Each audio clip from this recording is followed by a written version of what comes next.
Salut tout le monde, bienvenue dans ce débrief de la trêve internationale. Et oui, on avait l'équipe de France qui jouait ici son deuxième match ici de ces matchs amicaux ici. Ouais, les Bleus s'imposent sur un score ici de 3 buts à 1, j'ai envie de dire ici. Parce que là, l'équipe de France ici avait joué son premier match face au Brésil ici. Du coup, les Bleus avaient gagné le premier match ici avec l'équipe A. Et là, avec le deuxième match ici, le coach français ici, Didier Deschamps ici, l'ancien joueur de l'équipe de France ici, il a aligné ici, j'ai envie de dire l'équipe B ici et dire que c'est l'équipe B qui est ici tapé l'équipe A de Colombie. Ouais, parce que l'équipe A de Colombie en avait tous les crans là-bas. Les James Rodriguez, ils ont démarré ce match, il était titulaire ici, Luis Diaz. Il est vraiment au milieu ici, Davinson Sanchez comme défenseur. Donc, Arias, c'est l'équipe A ici de Colombie. Mais l'équipe de la France ici, wow. Vous avez ici Marcus Thuram ici à l'attaque ici. Les joueurs qui l'accompagnaient un peu devant là-bas, c'est Ryan Cherki en tant que 10. Et avec Léo sur le côté 3 et côté gauche ici, c'est Désiré Doué au milieu. Là-bas, le double pivot était performé ici de N'Golo Kanté ici et de Warren Zahir Emery. On se rappelle le premier match, c'était le gars Chouameni et l'autre là, le joueur qui était à Paris là, lui qui allait chez son nom m'échappe, d'accord, c'est lui qui formait le double pivot ici, Rabiot, c'est lui qui formait le double pivot ici avec Chouameni. Là, le double pivot, c'est N'Golo Kanté qui a 35 ans, qui fêtait ses 35 ans ici à cette occasion ici. Il a été titularisé, c'est lui qui portait d'ailleurs le brassard des capitaines, puisque au banc, il y avait ici les titulaires ici, tels que le capitaine numéro 1 qui est Kylian Mbappé. À la défense aussi, c'est Remanié ici, même si Lacroix était rentré après le carton rouge ici de Upamecano. Là, c'est lui qui forme la paire défensive avec ici Lucas Hernandez, le frère de Théo Hernandez. Sur les côtés ici, Lucas Digne et l'autre côté ici, Kalulu. Il faut reconnaître les Français, vraiment, ils ont sorti un top match ici. Grosse performance de la part de cette équipe ici, de l'équipe de France ici.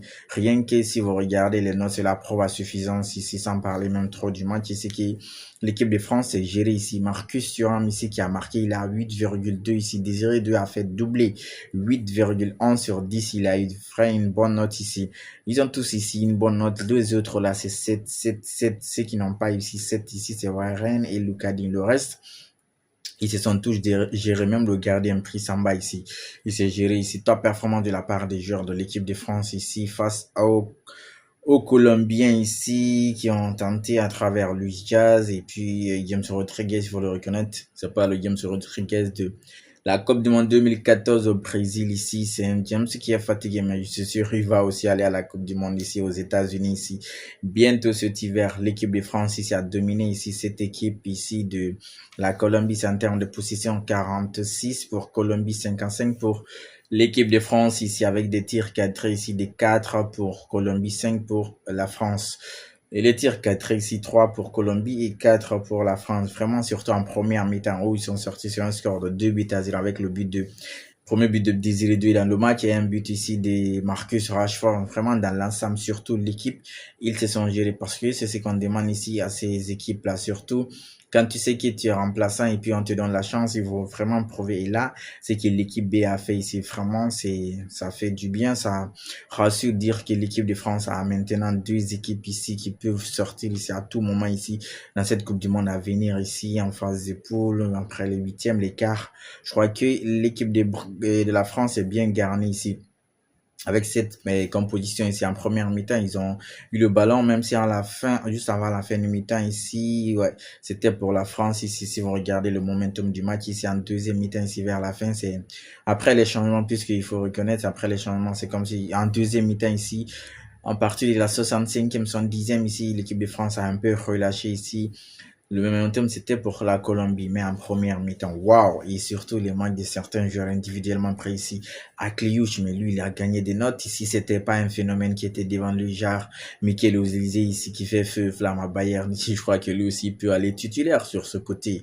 Akliouche, il est trop bon. Il est même passeur sur le but ici des Marcus Rashford. Marcus Rashford, lui, c'est un attaquant type ici, ancien, j'ai envie de dire. C'est un attaquant pur ici. Il bouge pas, il dézone pas, il est toujours dans la surface et il fait du bien ici. Mais quand tu envoies les ballons, ouais, Tout ce qu'on demande ici au centreur, ici, c'est de balancer les ballons parce que là, il est géant, il est bon coup de tête, il va les marquer, il sera là à la réception, remise et au dos ici, les dégagements du gardien, il peut faire remise. Donc, vraiment, il est costaud. On a même vu le changement de Colombie, c'est avec la rentrée de leur joueur numéro 9, je crois, Cordoba. Lui, il a pesé beaucoup plus sur la défense de la France ici qu'en première mi-temps que Luis Diaz, et Luis Suarez ici a fait ici, c'est lui qui joue au Portugal. Du coup, la France est vraiment gérée ici avec Lius, Ryan Cherki, mais lui, on sait qu'il est technique, il fait ce qu'il veut même. Je crois qu'à la longue, il y a certains matchs, puisque c'est les matchs amicaux, il peut s'amuser, mais en match à élimination directe, il y a certaines dribbles, il doit les éviter ici. Il garde trop le ballon encore, il le garde trop. Et il peut se faire blesser ici hein, pour rien ici si on dit un match amical ici.